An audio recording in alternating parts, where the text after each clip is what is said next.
আসসালামু আলাইকুম বন্ধুরা। বিশ্ববিদ্যালয়ে ভর্তি প্রস্তুতির একটি গুরুত্বপূর্ণ আপডেট ভিডিওতে তোমাদের সবাইকে স্বাগত জানাচ্ছি। বন্ধুরা, আজকের ভিডিওতে আমরা খুলনা বিশ্ববিদ্যালয়ে ২০২৬-২৭ শিক্ষাবর্ষের ভর্তি রিভিউ এবং তথ্যগুলো তোমাদের সাথে শেয়ার করব। বন্ধুরা, যেহেতু এইচএসসি পরীক্ষা শেষ, তোমাদের প্রস্তুতি কিন্তু শুরু হয়ে গেছে। যারা খুলনা বিশ্ববিদ্যালয়কে টার্গেট করছো, তাদের জন্য আজকের ভিডিওটি অনেক বেশি উপকারী হতে যাচ্ছে। তাই ভিডিওটি শুরু থেকে শেষ পর্যন্ত দেখার অনুরোধ করছি। প্রথমে আমরা ইউনিট স্কুল যোগ্যতা বা আবেদনের যোগ্যতা জেনে নিই। বন্ধুরা, তথ্যগুলো অবশ্যই পরিবর্তনশীল। খুলনা বিশ্ববিদ্যালয়ে রয়েছে এ ইউনিট, যেটা মূলত বিজ্ঞান এবং প্রকৌশল এবং প্রযুক্তিবিদ্যা স্কুল, এবং রয়েছে বি ইউনিট, যেটা মূলত জীববিজ্ঞান স্কুল। এই দুটি ইউনিটই মূলত আবেদন করার জন্য মোট জিপিএ প্রয়োজন হবে তোমার 8.0, অর্থাৎ এসএসসি এবং এইচএসসির মোট জিপিএ 8.0 প্রয়োজন হবে। এবং এখানে এ ইউনিটের ক্ষেত্রে এইচএসসির আলাদা কোনো শর্ত নেই, তবে বি ইউনিটের ক্ষেত্রে এইচএসসির শর্ত হিসাবে পদার্থ, রসায়ন, ম্যাথ, জীববিজ্ঞান এবং ইংরেজিতে তোমাকে 3.0 পেতে হবে ন্যূনতম। এবং এই দুই ইউনিটে শুধুমাত্র বিজ্ঞান বিভাগের শিক্ষার্থীরাই আবেদন করতে পারে। এছাড়া রয়েছে সি ইউনিট, এটা মূলত কলা ও মানবিক স্কুল, রয়েছে সামাজিক বিজ্ঞান স্কুল, আইন ও শিক্ষা স্কুল, চারুকলা স্কুল। এই স্কুলগুলো বা ডিপার্টমেন্টগুলো এই সি ইউনিটের অধীনে রয়েছে। এবং এখানে সি ইউনিটের জন্য এইচএসসির আলাদা কোনো শর্ত দেওয়া হয়নি। অন্যদিকে রয়েছে ডি ইউনিট, এটা মূলত ব্যবসা এবং ব্যবস্থাপনা প্রশাসন স্কুল। এটা মূলত কমার্সের ইউনিট, তবে সবাই আবেদন করতে পারে। এবং ডি ইউনিটে ইংরেজিতে এইচএসসিতে 3.0 ন্যূনতম একটি শর্ত রয়েছে। বন্ধুরা, তথ্যগুলো অবশ্যই পরিবর্তনশীল। এখানে সি ইউনিট এবং ডি ইউনিটে সকল বিভাগের শিক্ষার্থীরা আবেদন করতে পারে, অর্থাৎ একজন বিজ্ঞানের শিক্ষার্থী এ বি সি ডি সব ইউনিটে আবেদন করতে পারে, তবে কমার্স এবং আর্টসের শিক্ষার্থীরা সি এবং ডি ইউনিটেই আবেদন করতে পারে। এবার আসি এ ইউনিটের আসন সংখ্যা এবং শর্ত।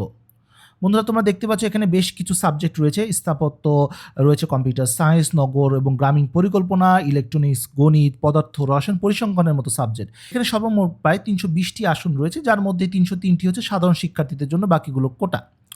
এবং এখানে শুধুমাত্র বিজ্ঞানের শিক্ষার্থীরা আবেদন করতে পারে। এবং এখানে নন প্রোগ্রামেবল যে ক্যালকুলেটরগুলো আছে সেগুলো তুমি ইউজ করতে পারবে। ভর্তি পরীক্ষার ক্ষেত্রে দুটি অংশ রয়েছে। প্রথম অংশে এমসিকিউ, যেখানে গণিত, পদার্থ, রসায়ন থেকে 15 নাম্বার করে অ্যান্সার করতে হয়, ইংরেজি 10 এবং আইসিটি থেকে 5, এবং এর সময় দেওয়া হয় 45 মিনিট। দ্বিতীয় অংশ রয়েছে, যেখানে গণিত, পদার্থ, রসায়ন থেকে 10 নম্বরের লিখিত প্রশ্ন, ইংরেজি এবং আইসিটি থেকে 5 নম্বরের প্রশ্ন, সর্বমোট 100 নাম্বার। এবং এই অংশেও তোমাকে 45 মিনিট সময় দেওয়া হবে, সর্বমোট 90 মিনিট সময়। এবং এখানে পাস 40% ধরা হয়েছে। এবং আরেকটি কিন্তু অংশ রয়েছে, সেটি হচ্ছে তৃতীয় অংশ। মূলত এটা স্থাপত্য ডিসিপ্লিনদের জন্য। এখানে তোমাকে ড্রয়িং করতে হবে 50 নম্বরে, এবং এখানে সময় দেওয়া হবে 60 মিনিট, অর্থাৎ 1 ঘন্টা। এবার আসি বি ইউনিটের আসন সংখ্যা এবং শর্ত। বন্ধুরা, এখানে দেখতে পাচ্ছ agro technology, biotechnology, environmental science, fisheries, forestry, pharmacy এবং সয়েল ওয়াটার এনভায়রনমেন্ট জাতীয় সাবজেক্ট রয়েছে। সর্বমোট প্রায় 281টি আসন রয়েছে, তবে সাধারণ শিক্ষার্থীদের জন্য 266টি আসন রয়েছে, বাকিগুলো কোটা। এখানেও শুধু বিজ্ঞান শিক্ষার শিক্ষার্থীরাই আবেদন করতে পারবে। এবং এখানেও নন প্রোগ্রামেবল যে ক্যালকুলেটরগুলো রয়েছে সেগুলো তুমি ইউজ করতে পারবে। আর ভর্তি পরীক্ষার ক্ষেত্রে তোমরা দেখতে পাচ্ছ এখানেও লিখিত এবং এমসিকিউ রয়েছে। এখানে জীববিজ্ঞান 15, রসায়ন, গণিত, পদার্থবিজ্ঞান থেকে 12 নম্বর করে অ্যান্সার করতে হয়, ইংরেজি 9। অন্যদিকে লিখিত জীববিজ্ঞানে 10, রসায়ন, গণিত, পদার্থবিজ্ঞানে 8 নম্বর অ্যান্সার করতে হয়, এবং ইংরেজিতে 6 নম্বর, সর্বমোট 100 নম্বর। এখানে এমসিকিউর জন্য সময় দেওয়া হয় 45 মিনিট এবং লিখিতের জন্য সময় দেওয়া হয় 45 মিনিট, অর্থাৎ 90 মিনিট। এখানেও 40% পাস মার্ক ধরা হয়েছে। বন্ধুরা, তোমরা দেখতে পাচ্ছ এ এবং বি ইউনিটে যে সকল মডেলের ক্যালকুলেটর তুমি ইউজ করতে পারবে সেটার তালিকা দেওয়া রয়েছে। তুমি মিলিয়ে নাও তোমার কাছে কোন ধরনের বা কোন মডেলের ক্যালকুলেটরটি রয়েছে। এবার আসি সি ইউনিটের আসন সংখ্যা এবং শর্ত। তোমরা দেখতে পাচ্ছ এখানে বেশ কিছু স্কুল রয়েছে, কলা এবং মানবিক স্কুল, সমাজবিজ্ঞান স্কুল, আইন স্কুল, শিক্ষা, চারুকলা, সব মিলে প্রায় 415টি আসন রয়েছে। তবে সাধারণ শিক্ষার্থীদের জন্য 391টি আসন রয়েছে, বাকিগুলো হচ্ছে কোটা। এবং এখানে সবাই আবেদন করতে পারে, এবং এখানে কোনো ক্যালকুলেটর তুমি ইউজ করতে পারবে না। ভর্তি পরীক্ষার ক্ষেত্রে এমসিকিউ অংশ রয়েছে, লিখিত অংশ রয়েছে। এমসিকিউ অংশে বাংলা 10, ইংরেজি এবং সাধারণ জ্ঞান থেকে 25 নম্বর করে প্রশ্ন অ্যান্সার করতে হবে।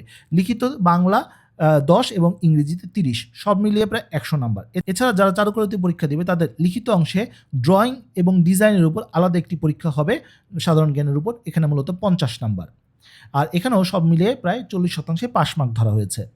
আর এমসিকিউ অংশে 45 মিনিট এবং লিখিত অংশে 45 মিনিট, সর্বমোট 90 মিনিট সময় তোমাকে দেওয়া হবে।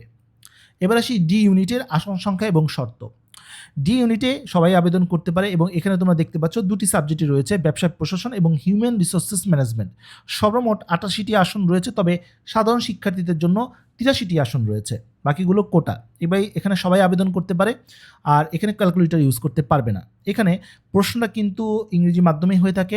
এমসিকিউ অংশে ইংলিশ ল্যাঙ্গুয়েজ অ্যান্ড গ্রামার, দ্বিতীয় অংশে মূলত ম্যাথমেটিক্স এবং অ্যানালিটিক্যাল অ্যাবিলিটি, এবং আরেকটি অংশ হচ্ছে জেনারেল নলেজ। মূলত ইংরেজি থেকে 20, গণিত থেকে 30, সাধারণ জ্ঞান থেকে 10 নাম্বার।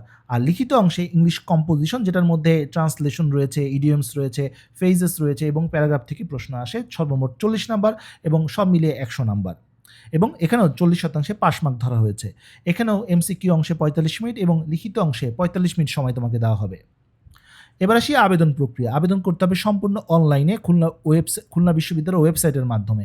পরীক্ষার ফি এ বি সি ইউনিটের জন্য 1300 টাকা, ডি ইউনিটের জন্য 1000 টাকা বিকাশ এবং রকেটের মাধ্যমে দিতে হয়। তথ্যগুলো পরিবর্তন হলে ইনশাআল্লাহ তোমাদেরকে আমি জানিয়ে দিব। আবেদন গত শিক্ষাবর্ষে শুরু হয়েছিল 7 থেকে 27 নভেম্বর পর্যন্ত। এবছর কিন্তু প্রতিটি বিশ্ববিদ্যালয় সময়কে এগিয়ে আনছে। এ ব্যাপারে কোনো আপডেট আসলে ইনশাআল্লাহ তোমাদেরকে জানিয়ে দিব। আর পরীক্ষা হয়েছিল গত বছর 18 এবং 19 ডিসেম্বর, 2 বেলা করে পরীক্ষা হয়েছিল। তাই এবছরও যদি কোনো আপডেট আসে ইনশাআল্লাহ আমি তোমাদেরকে জানিয়ে দেবো। এই আপডেটগুলো পাওয়ার জন্য কিন্তু অবশ্যই আমার চ্যানেলটি আমাদের সাবস্ক্রাইব করে রাখতে হবে। এবার আসি পরীক্ষা সংক্রান্ত সবচেয়ে গুরুত্বপূর্ণ তথ্য, এগুলো তোমাকে জানতেই হবে। পরীক্ষা এমসিকিউ ভুল হলে প্রতিটি ভুল উত্তরের জন্য 0.25 নাম্বার কাটাও যাবে। সেকেন্ড টাইমারদের কোনো আলাদা শর্ত দেওয়া হয়নি। মেধা তালিকার ক্ষেত্রে এসএসসি এবং এইচএসসি জিপিএ কাজে আসে না, অর্থাৎ ভর্তি পরীক্ষাটা এখানে খুব গুরুত্বপূর্ণ। ডি ইউনিটের পরীক্ষার প্রশ্ন ইংরেজি ভার্সনে হয়ে থাকে, আর পরীক্ষার কেন্দ্র ঢাকা, খুলনা, রাজশাহী এবং চট্টগ্রামে হয়ে থাকে। তবে ডি ইউনিটের পরীক্ষাটি শুধুমাত্র ঢাকা এবং খুলনায় অনুষ্ঠিত হয়। আর এই ব্যাপারে যখনই কোনো পরিবর্তন আসবে ইনশাআল্লাহ আমি তোমাদেরকে জানিয়ে দিব। তো বন্ধুরা, এই ছিল আজকের মতো ভিডিও। আজকে আমরা জানতে পারলাম খুলনা বিশ্ববিদ্যালয়ে ভর্তি রিভিউ এবং তথ্য। আশা করি তথ্যগুলো তোমাদের কাজে আসবে। তো বন্ধুরা, যে পর্যন্তই, সবাই ভালো থাকো, সুস্থ থাকো। দেখা হবে আগামী কোনো ভিডিওতে। সে পর্যন্ত আল্লাহ হাফেজ।